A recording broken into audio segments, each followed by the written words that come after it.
There's a peculiar anxiety that grips us when things become too stable, too predictable.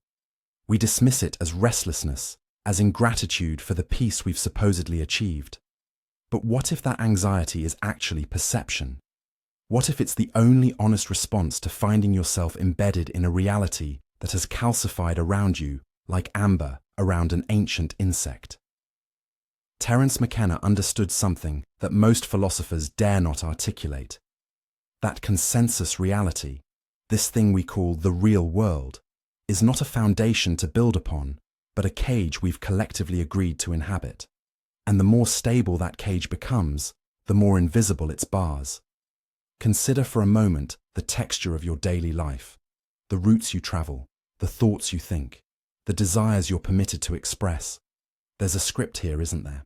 Not written by any single author, but accumulated through centuries of social conditioning, economic necessity, and what McKenna would call cultural programming. We wake, we work, we consume, we sleep. We pursue goals that were handed to us rather than discovered.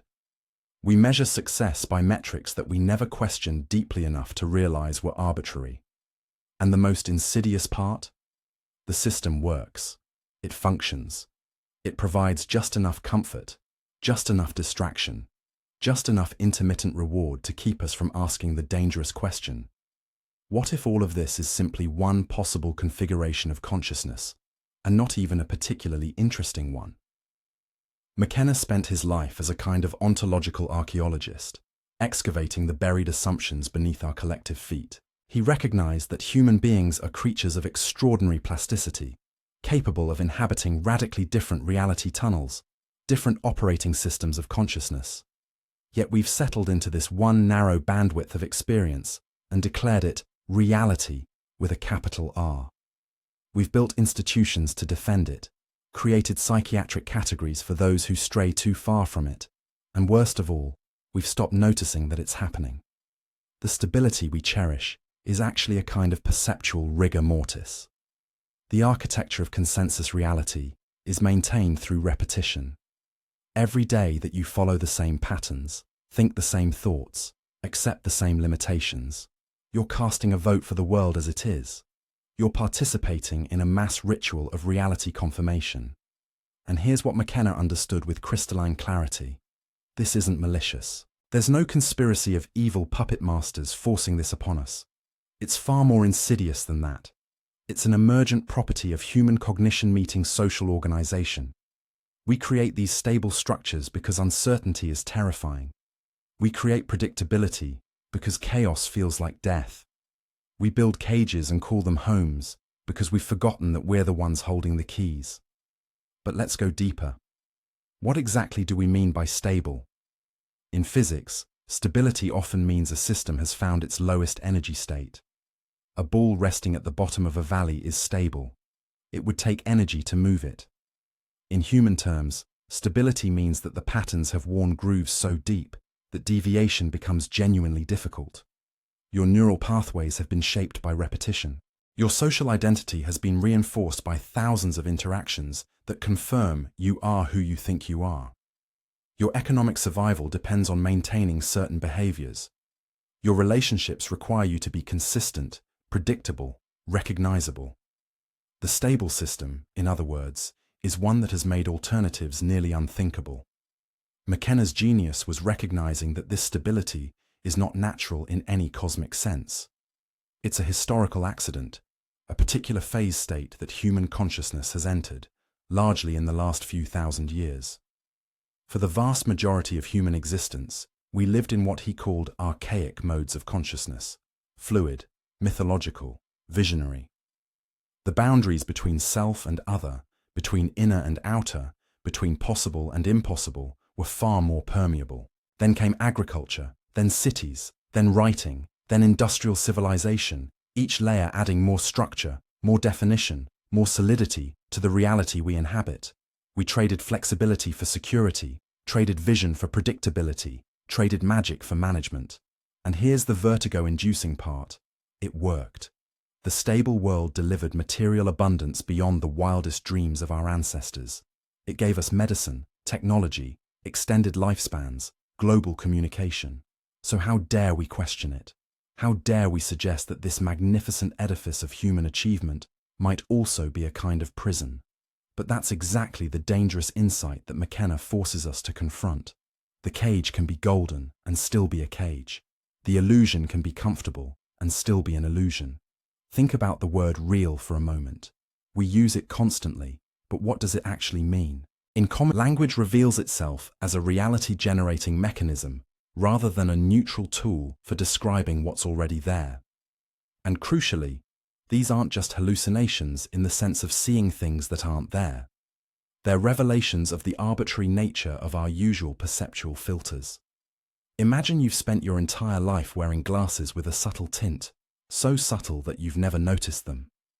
Then one day, someone removes the glasses, and you see that what you thought was the color of the sky was actually partially determined by your lenses. The sky hasn't changed. Your access to it has. This is what McKenna suggests psychedelics do. They don't show you things that aren't real. They show you that what you thought was comprehensively real is actually one possible rendering among many. But here's where it gets truly uncomfortable. You don't need psychedelics to glimpse this. Every mystical tradition, every contemplative practice, every genuine artistic breakthrough involves a temporary dissolution of the stable categories that structure ordinary consciousness. The poet who finds words arriving from somewhere unknown, the mathematician who sees solutions in dreams, the meditator who watches thoughts arise and dissolve without identification, all are touching the same destabilizing truth. Consciousness is not fixed. Reality is not solid. The world is not done. Yet we resist this knowledge with everything we have. We build philosophies of materialism to explain it away. We create psychiatric categories to pathologize those who can't or won't maintain stable consensus reality. We structure our educational systems to train people out of visionary consciousness and into productive, predictable patterns of thought. And again, this isn't evil. It's self-preservation of the system itself.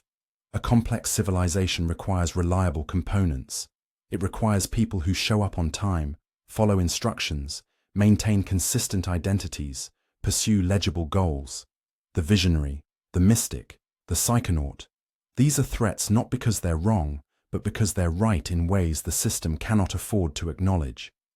McKenna often spoke of culture as an intelligence system, a kind of collective organism that maintains its own coherence by training individual humans to think in particular patterns. You are not, in this view, primarily an individual who happens to live in a culture. You are a node in a cultural network, and your thoughts are largely the culture thinking through you. This is why genuinely original thought feels so difficult, so rare. This is why breakthrough ideas are often ridiculed before they're accepted. This is why the stable system feels so totalizing, because it's not just around you, it's inside you, woven into your language, your categories, your sense of what's possible. Consider the architecture of a normal day. You wake to an alarm, a device that interrupts your natural sleep cycle to align you with economic time rather than circadian time. Already, you're subordinating biological reality to social construction. You consume breakfast, likely food that has traveled thousands of miles and been processed through industrial systems you'll never see. You're eating the invisible labor of countless humans and machines. But this is invisible to you because the system has made it invisible. You check your phone, scrolling through algorithmically curated content designed to capture your attention and harvest your data. You're feeding a machine learning system while experiencing it as personal choice. Then you commute, moving through a built environment that shapes your possibilities far more than you shape it. The roads go where roads go. The buses run on their schedules, not yours. You arrive at work, where you'll spend hours performing tasks that exist only because the current economic system creates a demand for them. McKenna would ask, how much of what you call your job would make any sense to a human from a different era? How much of it serves actual human needs versus serving the system's need to perpetuate itself? You interact with colleagues and strangers, and in each interaction, you're performing a version of yourself that the situation requires. You modulate your speech, your posture, your expressed opinions to fit the social context. This isn't dishonesty in any simple sense. It's the basic grammar of social existence in a complex civilization. But it means that your authentic self is actually a kaleidoscope of context-dependent performances, none of which is more real than the others.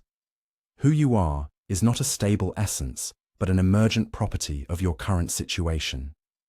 Evening comes, and you consume entertainment, content designed by committees to appeal to demographic categories you've been sorted into.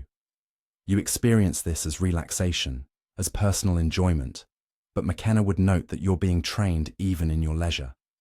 You're learning what emotions are appropriate, what desires are acceptable, what kinds of stories constitute meaningful narrative. The stable system reaches even into your dreams and fantasies, shaping what you're capable of imagining. Now, McKenna isn't simply critiquing modern life from some nostalgic position. He's not saying we should return to a pre-technological Eden that never existed. His point is more subtle and more radical. He's saying that the very stability we take as evidence of reality's solidity is actually evidence of consciousness's profound constraint.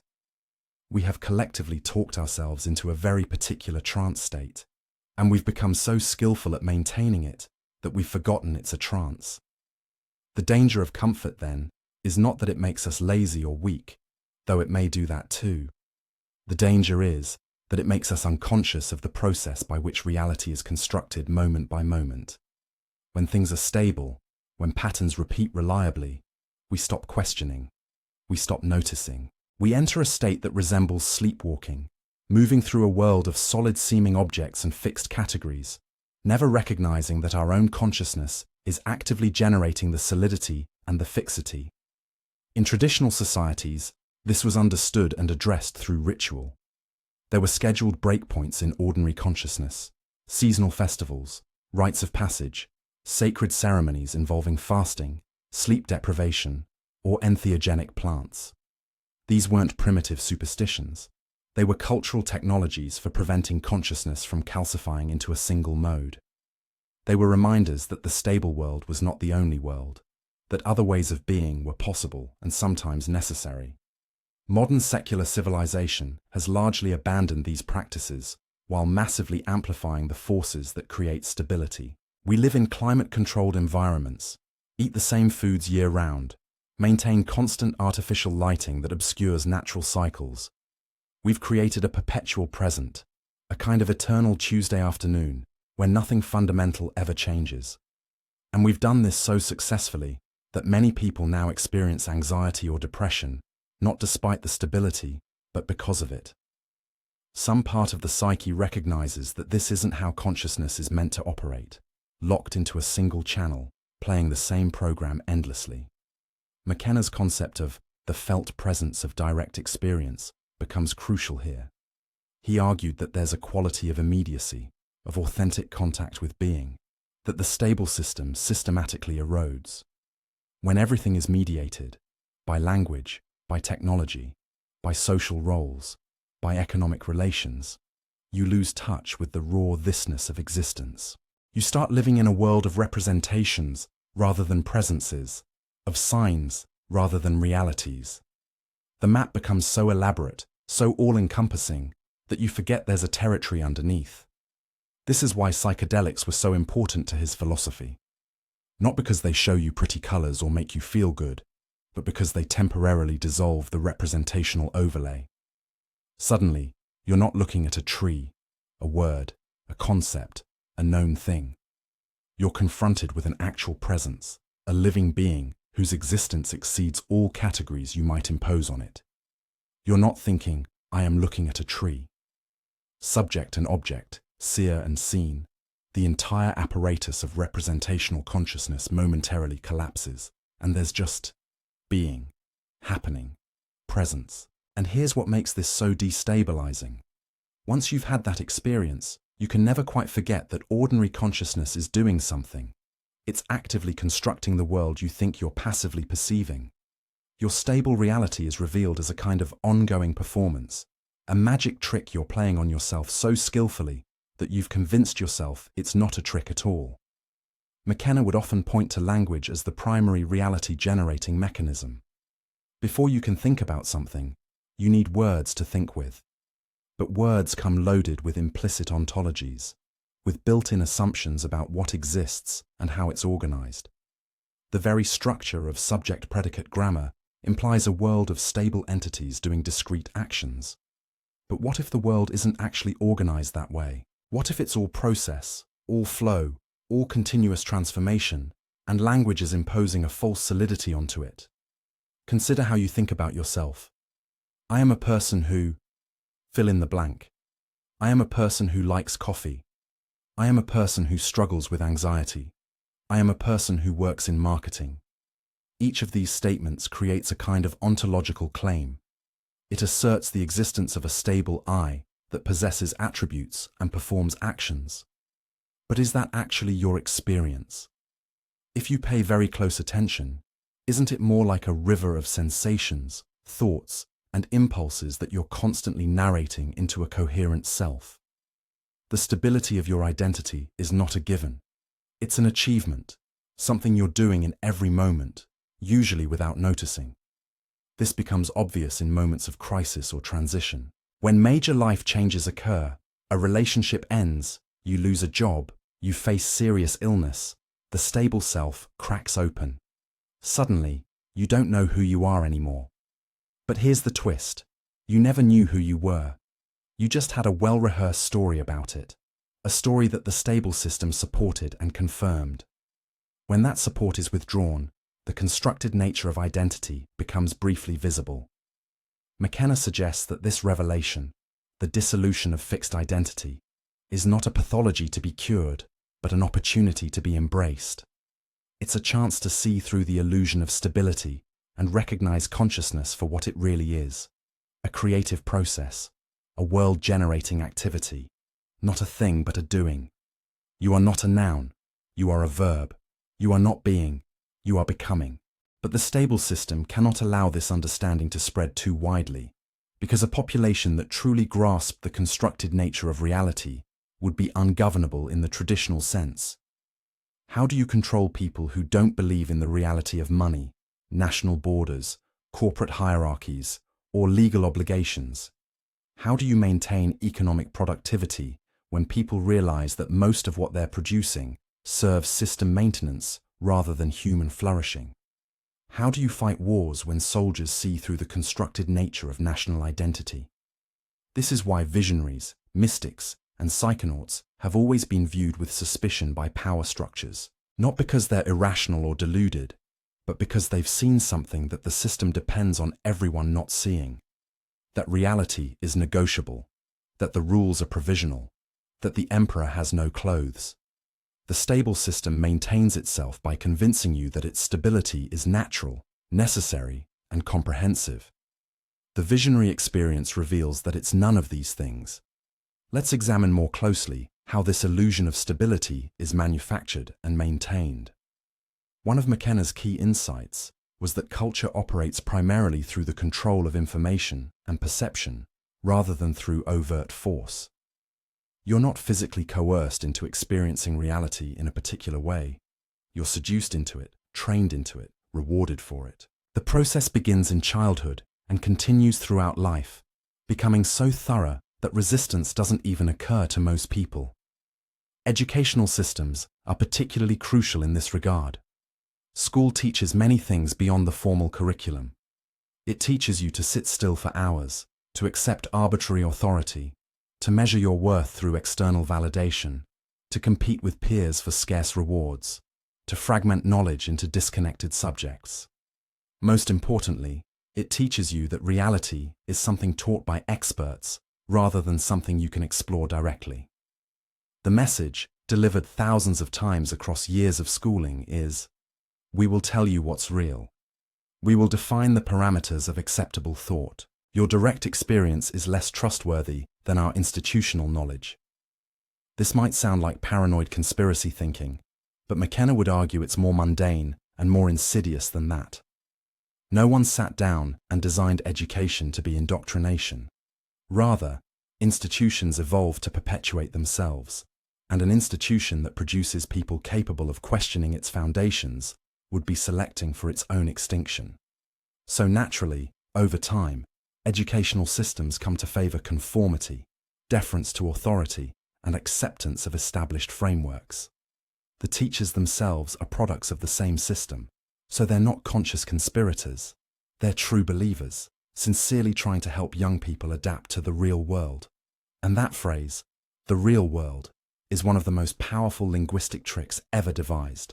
When someone tells you, that's not how things work in the real world, they're not making a descriptive claim about reality.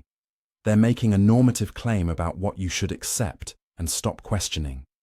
They're inviting you to join the consensus, to abandon your own perceptions and fall in line with collective habits. The real world doesn't exist.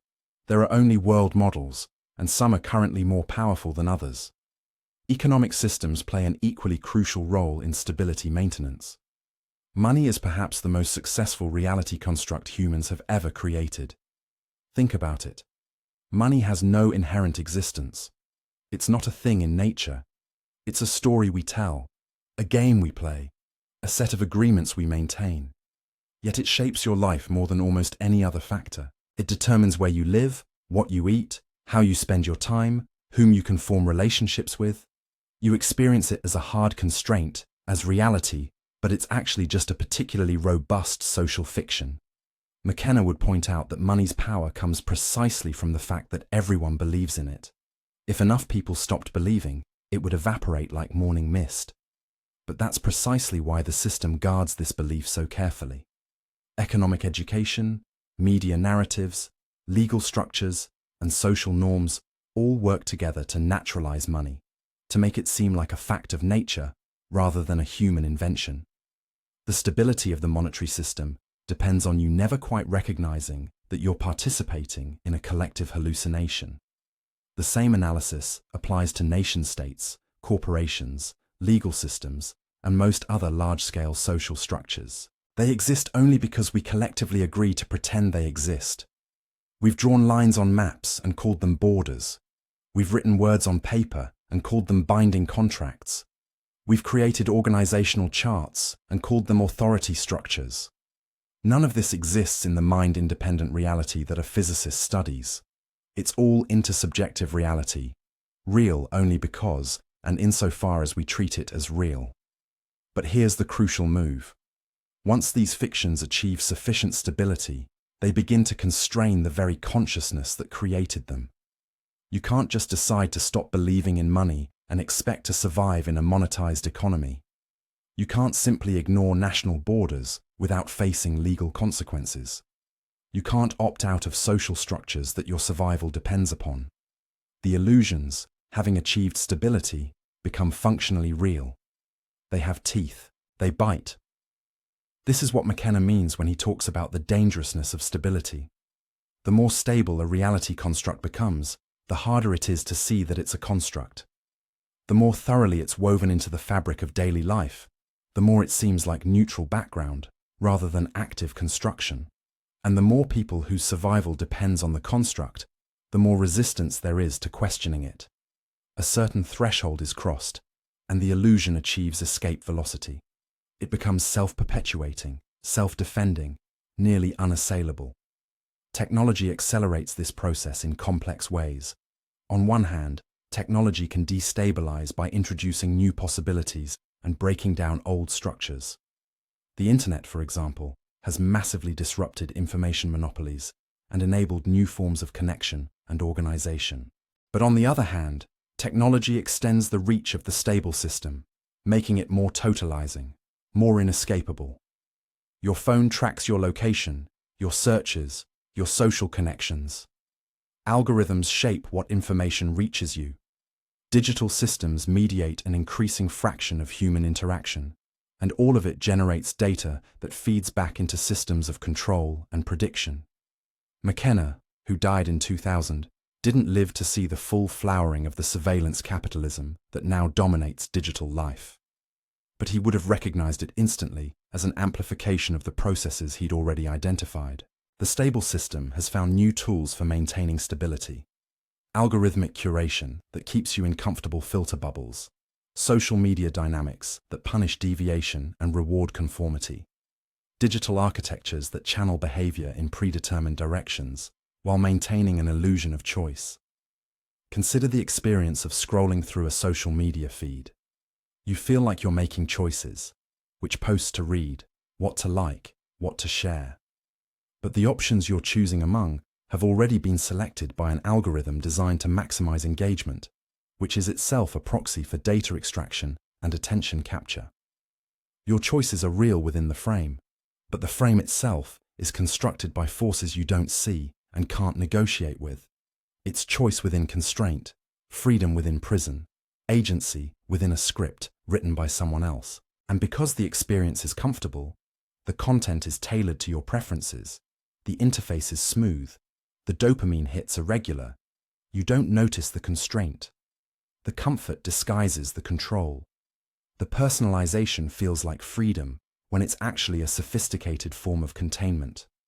You're being offered a bespoke cage, custom fitted to your psychology, and you're grateful for it because it feels so much better than the one-size-fits-all cages of previous eras.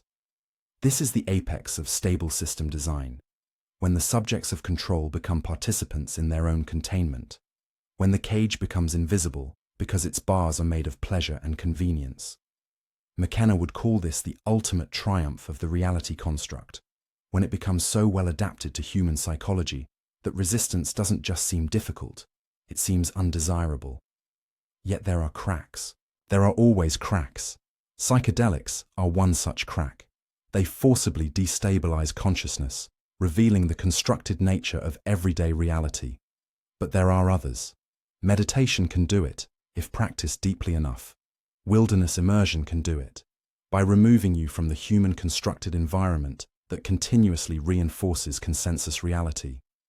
Extreme experiences, near death, profound grief, falling in love, creating art, can do it by overwhelming the usual categories and forcing consciousness into unfamiliar configurations. Even intellectual work can become a crack in the stable reality if pursued far enough. When you follow a chain of reasoning to its conclusion, when you question your assumptions rigorously enough, when you take ideas seriously rather than treating them as abstract games, you can think your way out of consensus reality.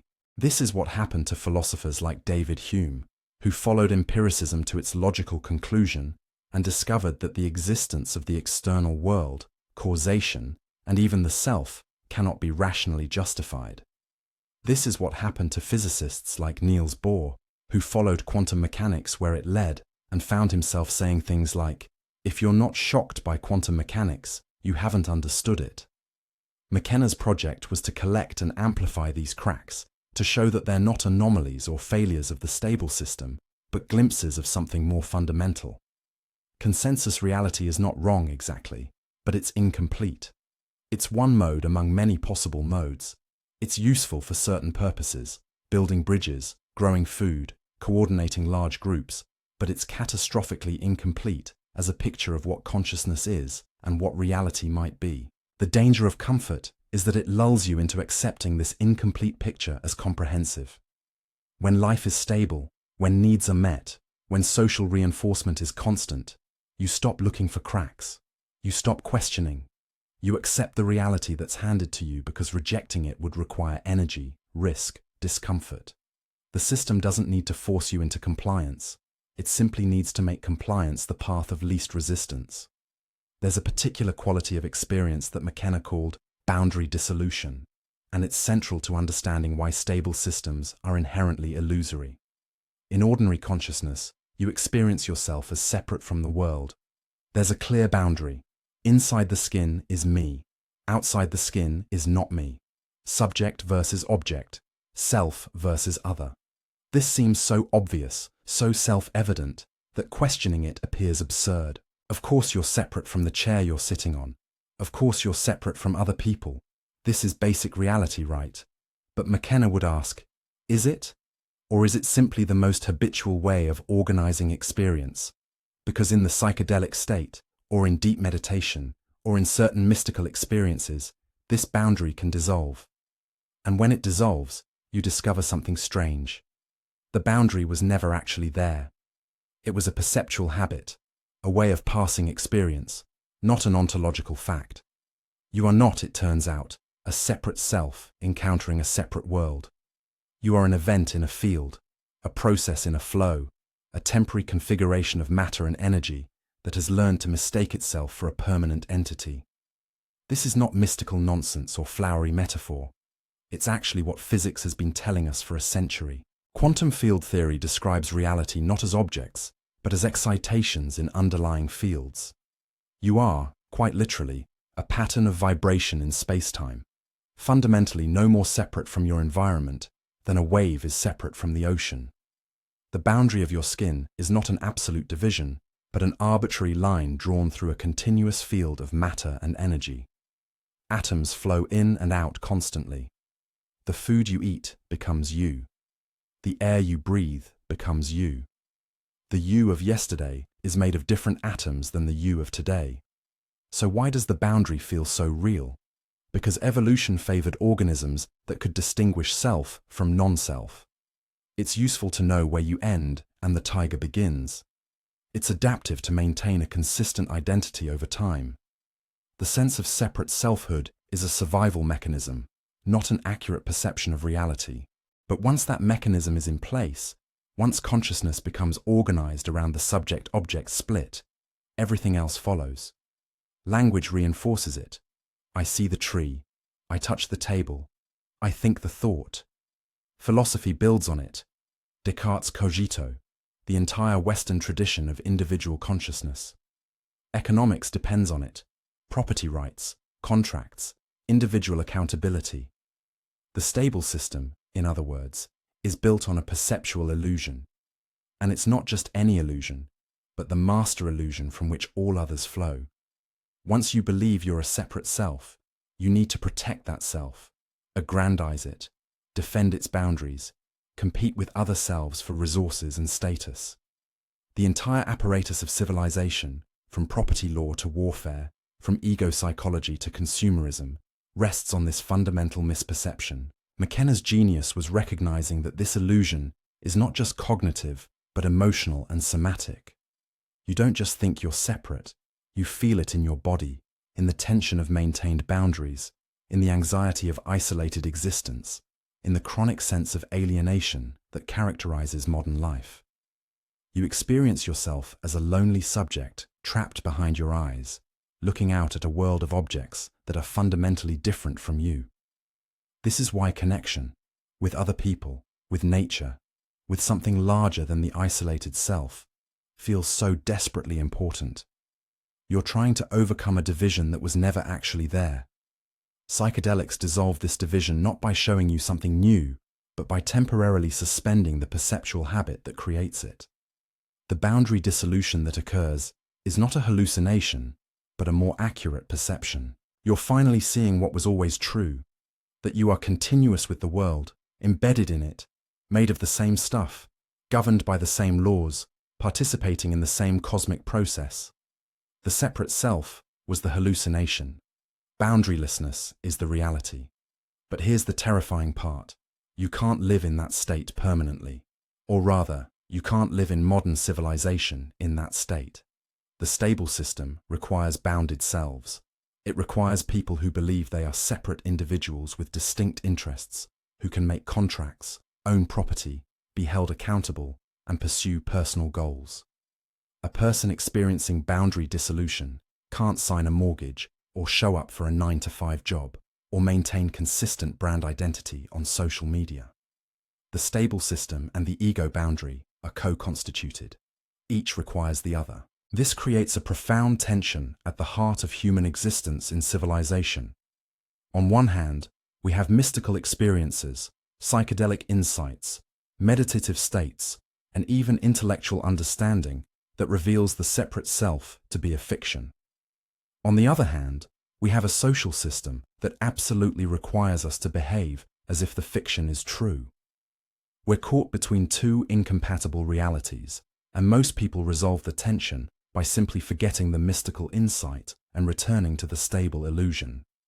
McKenna argued that this forgetting is not natural, but enforced. Culture actively suppresses and pathologizes experiences of boundary dissolution. We have a psychiatric category, depersonalization disorder, for people who can't maintain a stable sense of separate selfhood. We marginalize mystics, dismiss psychonauts, and ridicule anyone who claims that consciousness is not fundamentally individual. We do this not because these people are wrong, but because they're right in ways that threaten the stable system. The same analysis applies to time. Ordinary consciousness experiences time as linear, moving from past through present to future. This seems as self-evident as the separate self. Of course, time flows forward. Of course, the past is gone and the future hasn't happened yet. But this too is a perceptual habit, not an ontological fact. Physics, particularly relativity theory, describes a four-dimensional space-time in which past, present, and future are all equally real. The flow of time, the privileged now that seems to move forward, is not a feature of reality, but a feature of consciousness. And once again, the stable system depends on this temporal illusion. Economic activity requires planning for the future, honoring contracts made in the past, accumulating capital over time. Identity requires a narrative self that persists from past through present into future. Social organization requires people who remember yesterday and anticipate tomorrow. If consciousness dissolved into an eternal present, if the linear flow of time was revealed as illusory, the entire edifice of civilization would become impossible to maintain. Yet psychedelics and deep meditation can dissolve temporal boundaries, just as they dissolve spatial boundaries. In the fully present moment, past and future collapse. There is only this, only now, only the immediate thisness of experience. And in that state, you recognize with perfect clarity that you've never actually experienced past or future. You've only ever experienced now. Memory is a present experience of the past. Anticipation is a present experience of the future. The now is all there is, all there has ever been. This is not a comfortable realization. The stable self depends on temporal continuity. Who you are is largely a story about who you were and who you'll become. Without that story, without that temporal structure, identity dissolves. You're just this breath, this sensation, this moment of awareness, and it has no history, no trajectory, no meaning beyond its own occurrence. It's simultaneously liberating and terrifying. McKenna often spoke about the archaic revival, his term for a potential return to modes of consciousness that predate the stable, bounded, temporally linear self of civilization. In archaic consciousness, boundaries were more fluid, time was more cyclical, reality was more participatory. The world was alive, conscious, responsive. Plants and animals and even stones were potential allies, teachers, kin. Magic was possible not because natural laws were different, but because consciousness hadn't yet been confined to the narrow bandwidth of rationalistic materialism. This wasn't primitive ignorance. It was a different reality mode, adapted to different circumstances, generating different experiences. And McKenna's provocative suggestion was that we might need to return to something like this, not because the stable system has failed. It's actually been wildly successful by its own metrics, but because it's succeeding in ways that are destroying the planet and impoverishing consciousness itself. The ecological crisis provides a perfect lens for understanding McKenna's critique of stable systems. Climate change, mass extinction, pollution, resource depletion, these are not failures of the stable system, but products of its success.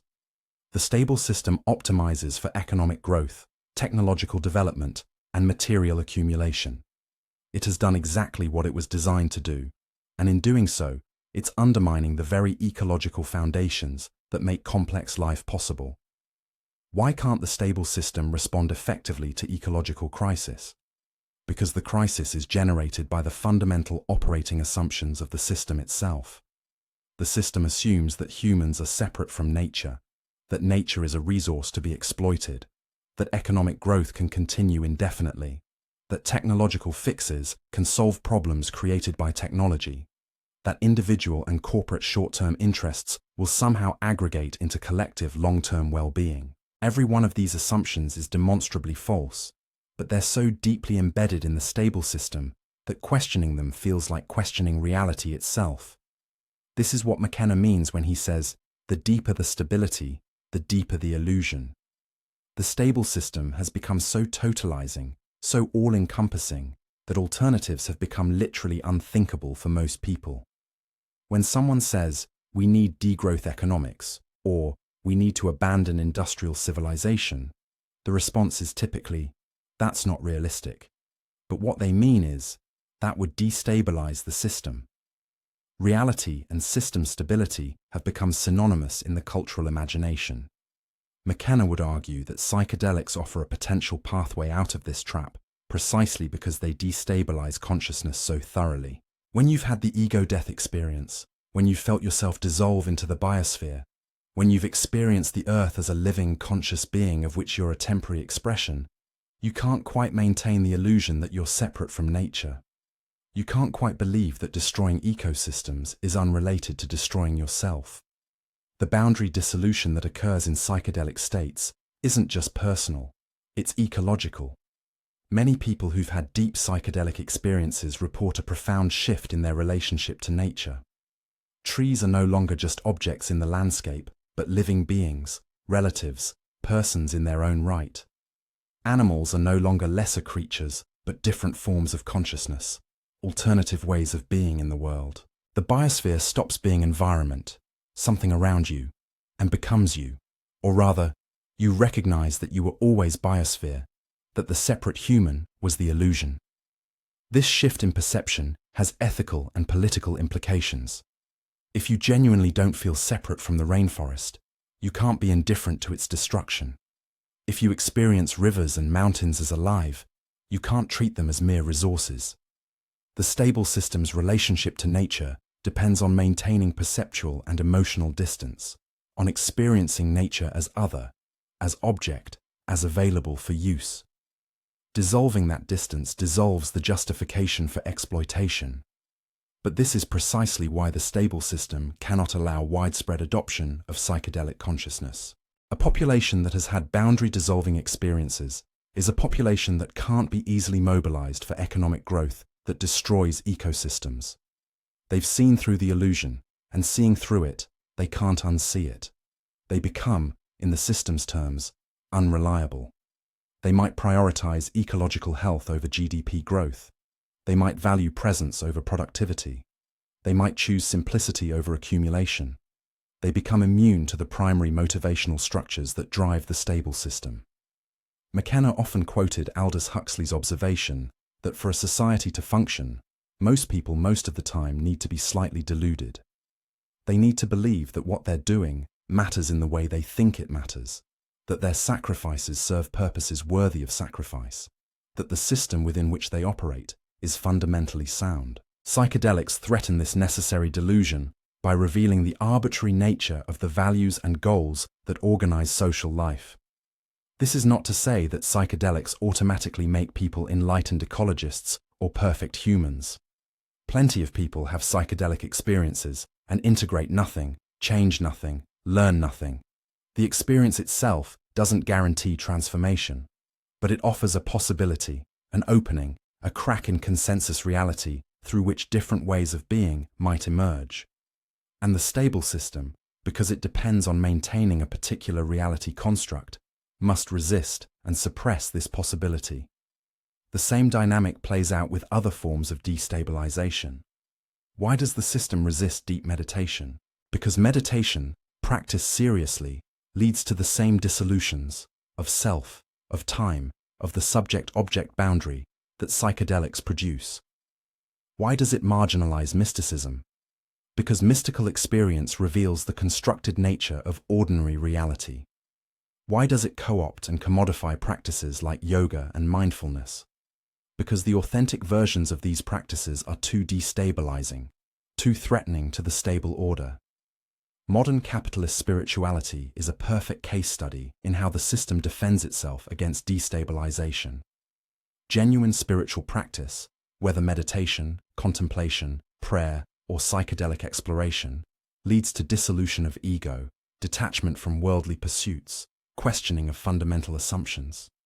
It makes people less productive, less acquisitive, less controllable. So the system takes these practices and repackages them as wellness products, as performance enhancement, as stress management tools, that make you better at succeeding within the stable system. Mindfulness, for example, has been transformed from a practice aimed at seeing through the illusion of self into a technique for better focus at work. Yoga has been transformed from a comprehensive spiritual path into exercise classes at the gym. Ayahuasca retreats are becoming luxury tourism for the wealthy. The system absorbs potentially destabilizing practices and metabolizes them into stabilizing ones. It's a kind of spiritual capitalism, extracting the aesthetic and experiential elements while evacuating the actual transformative content. McKenna was acutely aware of this dynamic. He saw how easily radical ideas could be commodified, how quickly countercultures got absorbed into mainstream culture, how thoroughly capitalism could metabolize its own critics. This is why he often emphasized the importance of going deeper, staying weirder, refusing to make things comfortable or easily digestible. The moment a destabilizing practice becomes comfortable, it's been captured by the stable system. This puts us in a difficult position. On one hand, we can see clearly that the stable system is heading toward catastrophe, that its fundamental assumptions are destroying the ecological and possibly the social foundations of civilization. On the other hand, we ourselves are products of the stable system, embedded in it, dependent on it for survival, thinking thoughts in categories it provided. How do you critique a system from inside the system? How do you think beyond the boundaries of the thinkable? McKenna's answer was, you go to the edge. You seek experiences that the stable system hasn't yet metabolized, that are too strange, too destabilizing, too genuinely threatening to be easily absorbed. Psychedelics were central to his project because they're one of the few experiences that consciousness can't predict or control. You can't commodify a DMT breakthrough. You can't turn ego death into a productivity tool. These experiences resist capture because they're too fundamentally destabilizing. But even here, we see the stable system adapting. Psychedelic therapy is becoming medicalized, regulated, integrated into psychiatric treatment. This might be good for people suffering from PTSD or depression, but it also represents a kind of capture. The revolutionary potential of psychedelics, their ability to question fundamental categories of reality, is being tamed into therapeutic benefit within existing frameworks. The medicine model preserves the stable system by treating psychedelic experience as a cure for disorders rather than as a revelation about the nature of reality itself. Let's go deeper into what happens at the edge, in those liminal spaces where the stable system begins to fray. McKenna spoke often about novelty, his term for the genuinely new, the unprecedented, the unassimilable. Novelty, in his cosmology, is the direction of history, the force that drives evolution, the cosmic principle that ensures reality never settles into final stability. And human consciousness, especially in its visionary modes, is an antenna for novelty, a mechanism by which the universe becomes aware of new possibilities. This is a radical inversion of the usual story. The stable system tells you that reality is fundamentally known, that the major questions have been answered, that what remains is mere detail work. Science has revealed the laws of nature. Philosophy has mapped the terrain of possible thought. Religion has delivered its revelations. All that's left is application, refinement, incremental improvement. The story is done. We're just living out the epilogue. McKenna violently rejected this narrative. He argued that reality is far stranger, far more open, far more pregnant with possibility than the stable system admits. The laws of nature might be more like habits than like unchangeable decrees. Consciousness might be more fundamental than matter. The universe might be evolving towards something genuinely novel rather than simply rearranging existing elements. Time might have direction, purpose, even telos, not imposed from outside, but emerging from the intrinsic nature of being itself. These are not scientific claims in the narrow sense, and McKenna didn't present them as such. They're more like mythological frameworks, narrative structures that allow different ways of relating to existence. But that's precisely the point. The stable system's narrative, mechanistic, deterministic, materialistic, is also just a framework, just a story. It's presented as objective truth, but it's actually a culturally specific way of organizing experience that serves particular purposes and excludes others. What purposes does the mechanistic worldview serve? It makes nature available for technological manipulation. If the universe is just a machine, then understanding it means learning to control it. It naturalizes hierarchy and competition. If nature is red in tooth and claw, then capitalism is just human nature. It evacuates meaning from the cosmos. If there's no telos, no direction, no purpose, then you're free to impose your own purposes, which conveniently tend to align with the stable system's goals of growth and accumulation. McKenna's alternative mythologies, the animate cosmos, the living universe, the time wave toward transcendence, serve different purposes. They re-enchant nature, making exploitation feel like violence against kin rather than efficient resource use. They suggest that meaning is discovered rather than invented, that you're participating in a cosmic process rather than imposing human will on dead matter. They open space for reverence, mystery, and the possibility that something far stranger than you can imagine is actually going on. Are these frameworks true in some absolute sense? McKenna would probably say the question misses the point. All frameworks are maps, not territories. The question is not which map is true, but which map helps you navigate, which map opens possibilities, which map serves life rather than death. The mechanistic worldview has given us immense power, but also brought us to the brink of ecological collapse. Maybe it's time to try different maps. The psychedelic experience, in this context, is not an escape from reality, but an exploration of alternative reality maps. When McKenna describes his DMT experiences, encounters with self-transforming machine elves, navigating spaces that violate three-dimensional geometry, receiving teachings in visual languages that transcend words, he's not claiming these are literal encounters with external entities, though he sometimes entertained that possibility. He's showing that consciousness is capable of generating experiences radically unlike anything in the stable system's ontology.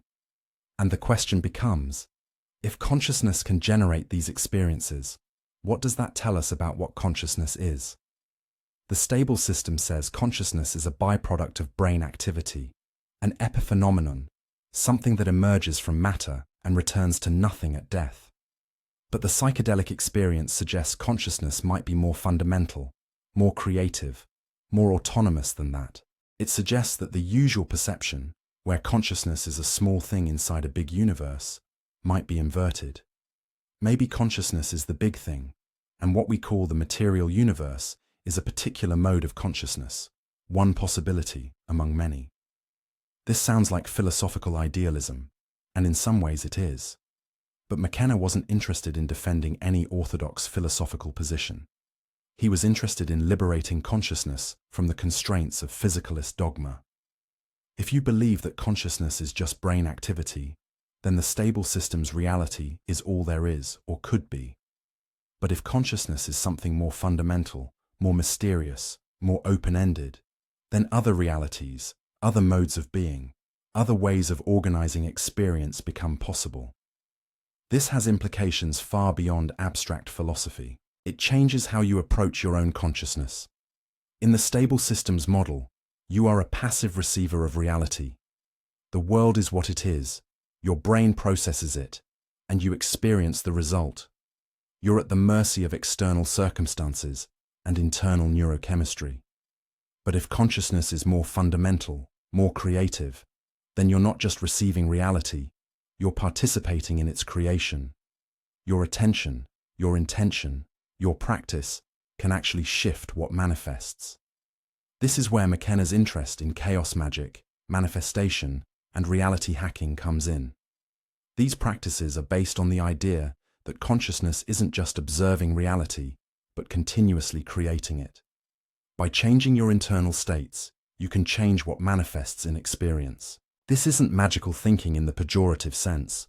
It's an empirical approach to exploring the relationship between consciousness and experience. Try this. For 1 week, approach reality as if it's responsive to your consciousness.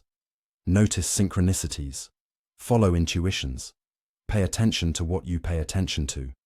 Watch how reality seems to arrange itself around your focus. This doesn't mean you can manifest wealth or violate physical laws, but you might notice that reality is more participatory, more dialogical, more responsive than the stable systems model suggests. You're not a passive subject observing an indifferent object world. You're a participant in an ongoing creative process. McKenna often said that the felt presence of direct experience is the only authority. Not priests, not scientists, not philosophers, not gurus. Your own consciousness directly encountering being. This is radically democratizing and radically destabilizing. It means you don't need permission to explore reality. You don't need credentials to investigate consciousness. You don't need institutional approval to experiment with different ways of being. But it also means you have to develop discernment, because not every experience is equally valuable or true. The psychedelic space is full of seductions, distractions, and dead ends. You can get lost in visual fireworks and miss the real teaching. You can mistake conceptual insights for genuine transformation. You can confuse the dissolution of one reality construct for absolute truth, rather than recognizing it as a glimpse of openness that could be filled with many different constructs. This is where McKenna's emphasis on integration becomes crucial. The psychedelic experience shows you that stable reality is constructed, but then you have to return to that reality and live in it. The task is not to reject the stable system entirely. You can't, you're embedded in it. But to hold it lightly, to remember that it's one possibility among many, to stay open to novelty while navigating necessity. This is genuinely difficult. It requires a kind of double consciousness, participating in consensus reality while remembering it's a construct, following social rules while knowing they're arbitrary, pursuing goals within the system while maintaining perspective on the system itself. You have to be in it, but not of it, engaged, but not deluded, functional, but not captured. McKenna himself embodied this tension. He was an eloquent, entertaining speaker who could hold audiences spellbound, which required sophisticated social skills and rhetorical ability, products of the stable system's educational structures. He was embedded in the lecture circuit, the book publishing industry, the emerging internet culture of the 1990s. He wasn't living in a cave or rejecting civilization. He was working within it while trying to inject novelty into it, trying to be a virus of destabilization in the body of the stable system. And he was largely unsuccessful, at least by his own ambitions. He hoped psychedelics would catalyze a transformation of human consciousness, would help humanity transcend the destructive patterns of civilization. Instead, we got the war on drugs, mass incarceration, continued ecological destruction, and the triumph of surveillance capitalism. The stable system proved far more resilient, far more adaptive, far more capable of metabolizing its critics than McKenna anticipated. But maybe success wasn't the point. Maybe the point was to keep pointing at the cracks, to keep insisting that other possibilities exist, to keep being a voice for novelty in a world increasingly dominated by algorithmic predictability and totalizing systems. Maybe the point was to leave a trail of breadcrumbs for people who sense that something is wrong with consensus reality, who feel the cage even when they can't see its bars, who intuit that consciousness is capable of far more than the stable system permits. We arrive, finally, at the most dangerous question. If the stable system is an illusion, if reality is far more open and negotiable than we've been taught, if consciousness is more fundamental than matter, then what? What do we actually do with this knowledge? How do we live in the gap between the reality we've seen through and the reality we're embedded in? McKenna didn't have a complete answer to this, and he was honest about it. He experimented with different approaches: psychedelic shamanism, chaos magic, radical political critique, technological utopianism, archaic revival. He tried to imagine ways forward, ways out, ways through. But he was working at the edge of the thinkable, in territory where maps run out and you're navigating by intuition and experimentation. One approach is what we might call conscious participation.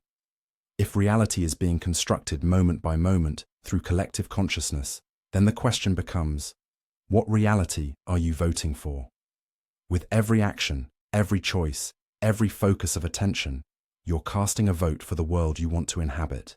The stable system wants you to vote for its continuation, to work, consume, reproduce, accept, comply. But you can vote differently. You can withdraw energy from patterns you don't want to strengthen and invest it in patterns you want to cultivate. This might sound like naive individualism, like the neoliberal fantasy that personal choice is enough. And taken simplistically, it is naive. You can't opt out of capitalism by shopping at the right stores. You can't end ecological destruction through personal lifestyle choices. Systemic problems require systemic solutions.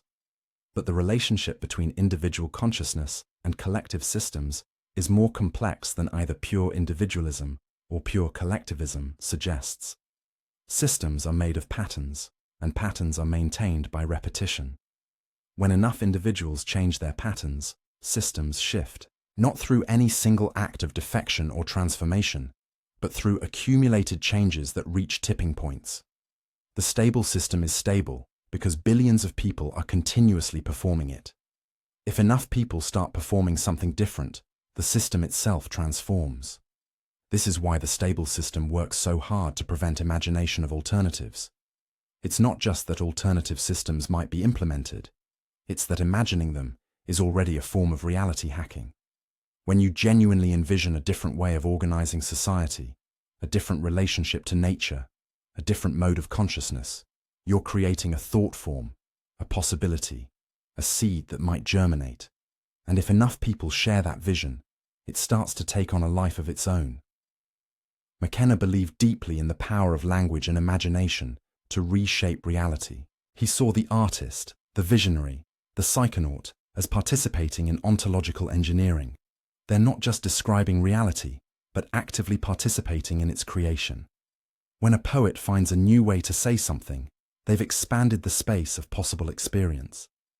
When a philosopher articulates a new concept, they've created a tool that others can use to organize their perception. When a psychedelic explorer maps new territories of consciousness, they've opened pathways that others can follow.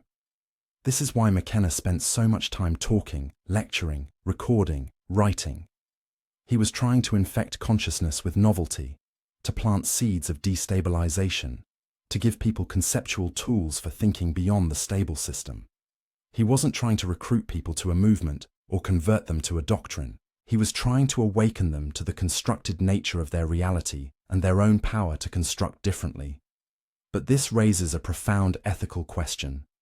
If reality is constructed, if consciousness shapes experience, if the stable system is just one possibility among many, what's to prevent the construction of nightmarish realities?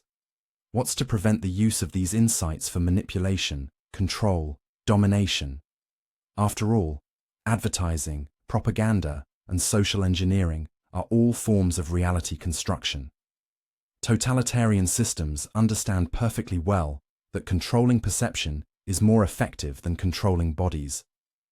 McKenna was aware of this danger. He distinguished between two kinds of reality construction: closed systems that constrain consciousness into predetermined patterns, and open systems that increase degrees of freedom and allow novel possibilities to emerge.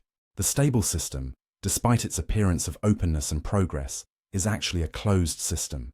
It channels consciousness into predictable patterns, limits the thinkable, punishes deviation. A genuinely open system would be one that maximizes novelty, embraces uncertainty, and allows consciousness to explore its full range. The distinguishing feature, he suggested, is whether a system serves life or serves itself. The stable system has become self-perpetuating. It maintains itself at the expense of both individual flourishing and ecological health. An open system would serve the flourishing of consciousness and the flourishing of life. It would be ecologically embedded, consciously diverse, structurally flexible, and oriented toward growth in complexity and beauty, rather than mere accumulation and control. What would such a system look like? McKenna offered glimpses and suggestions rather than blueprints. More mushrooms, less machines. More wilderness, less city. More direct experience, less mediation. More presence, less history. More communication with other species, less human supremacy. More mystery, less certainty, more partnership, less domination, more feminine, less masculine, more both and, less either or. These suggestions can sound like naive romanticism or impossible utopianism, and maybe they are, if taken as literal programs for social transformation. But they might be better understood as directional indicators, as suggesting movements rather than destinations. The question is not how to implement the perfect system, but how to destabilize the current system enough that something new can emerge. Nature provides a model here. Ecosystems are stable, but not static. They maintain themselves through continuous transformation, through death and birth, decay and growth, disruption and recovery.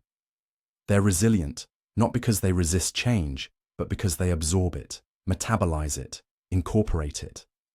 A healthy forest is constantly dying and being born. A living river is never the same river twice.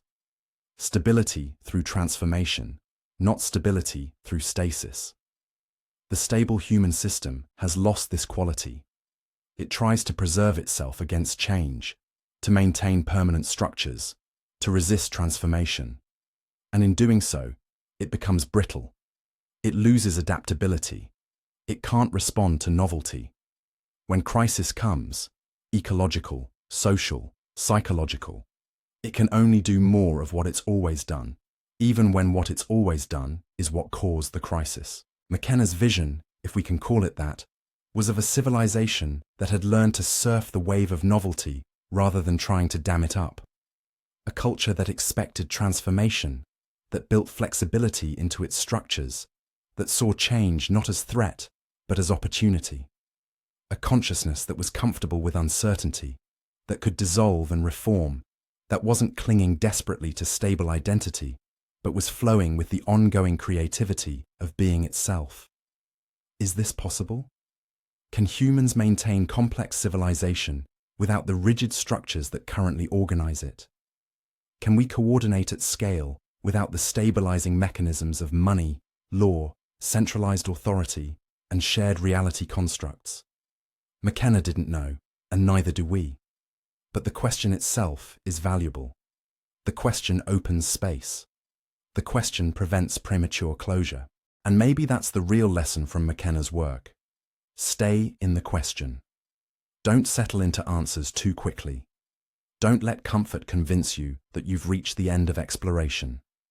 Don't let stability seduce you into forgetting that reality is always more, always stranger, always more open than any system can contain. The dangerous comfort of the real world is that it convinces you it's the only world. McKenna's gift was refusing that comfort, pointing always toward the edge, toward the weird, toward the unknown. We stand now at a moment when the stable system's cracks are undeniable. Climate chaos, mass extinction, social fragmentation, mental health epidemics, meaning crisis. The system is failing by any measure except its own narrow metrics of growth and accumulation. This is simultaneously terrifying and liberating. Terrifying because collapse means suffering, chaos, loss. Liberating because collapse creates space for novelty, for emergence, for transformation. McKenna would probably say, don't waste the crisis. Let the stable system's failure be an opportunity to remember what you really are. Not a cog in a machine, not a consumer, not a productivist subject, but consciousness itself, creative, flexible, capable of inhabiting modes of being we've barely begun to explore. Let the destabilization destabilize you in the right direction, toward life, toward presence, toward the direct encounter with being that is always available, but usually obscured by the comfortable illusions of stability. The real world is not stable.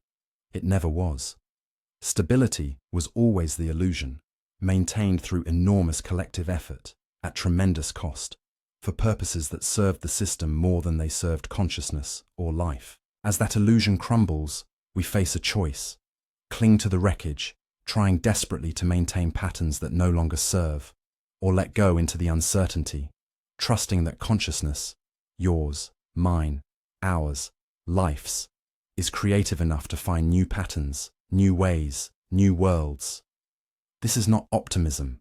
It's not a promise that everything will be okay. McKenna wasn't offering comfort.